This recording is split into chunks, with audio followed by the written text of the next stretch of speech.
Tanzania, Heama Africa, Iswazile, Heama Africa. Now, we may have to imagine a day, and this is something we must wrestle with. Now, what I'm going to say, we may have to imagine a day when blacks refuse to live in the townships and burn it down, and then begin the long march towards the occupation of white spaces. Now, there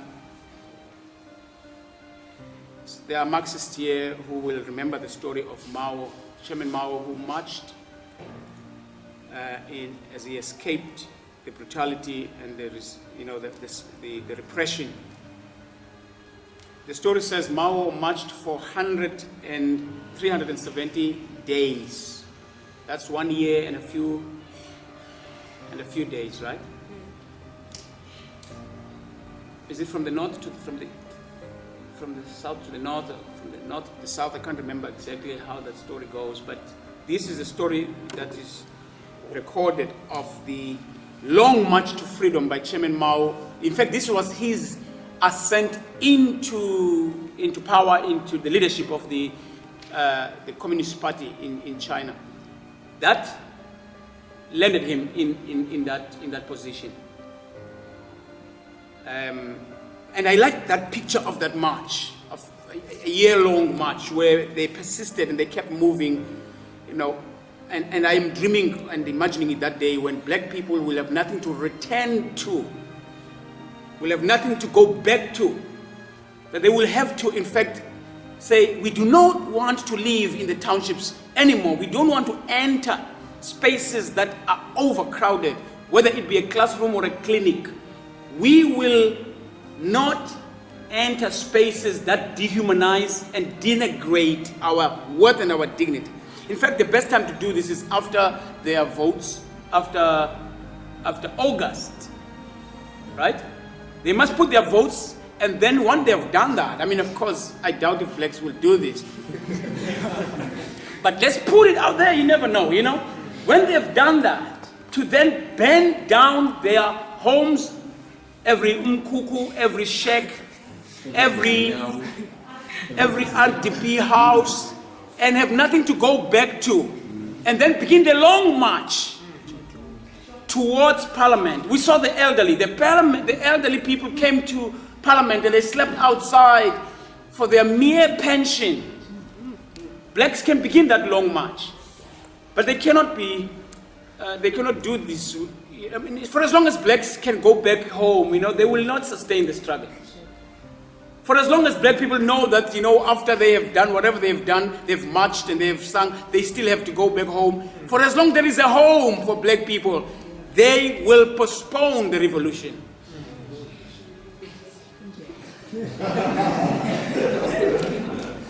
We must convince black people to refuse the spaces that denigrate and demean them.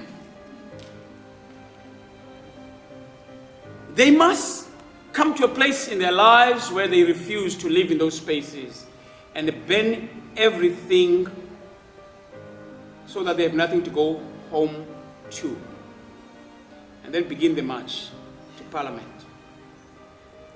Now, of course, you can imagine the repression. The police will come at them. They may not be able to walk up the N2, but of course, that is expected,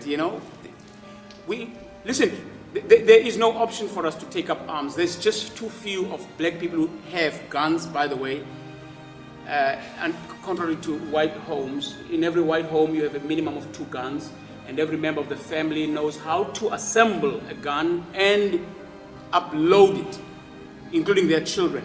They are preparing for war. So black people are totally helpless, as far as an armed struggle is concerned. So the only option left to black people, is to be able to take that long march to the gate of power, where people who have been voted into power, those who've made promises to deliver the land, they must, when they go to work, they must deal with blacks who have come to sleep in the gates of parliament. And I do not see any other way other than, and therefore, where does then fire come in? Since we are not going to march up, with guns, because we do not have guns, we can march up, each one of us, a box of matches in our pockets. It's the only thing we have available. And then, of course, they cannot fill the prisons with all of us. How many people are in Kailicha alone? Last I remember you talking at one point. I mean, we did this reading the stats in 1996. The stats were saying the 300,000 people that came to Kailicha in 1983. That number had over doubled to 700,000 by 1996. And the projection was that by 2000, that number was going to double again to over 1 million. So 2016, you are likely looking at somewhere close to 2 million people in Kailicha alone. There are no prison cells for 2 million people. And we're talking Kailicha alone. We're not talking Guguletu and Langa. We're not talking any other township.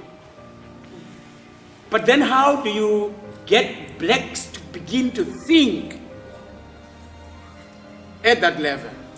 That's the responsibility we have. Because if we do not do that, then our people are going to be at the mercy of politicians that are being paid. And I am arguing a paid politician cannot be trusted. In the same way you cannot trust middle-class people within the struggle. They are already invested in the system. Their role in this struggle is to make available their homes as safe places for the elderly, for the children, because if you're going to burn down the townships, then what happens to the Omakulu, Nabandwana? We have enough blacks in white suburbia who have homes that can be turned into safe homes for the children, for the elderly. Those of us who can walk, who can run, they must sleep outside. Let's engage.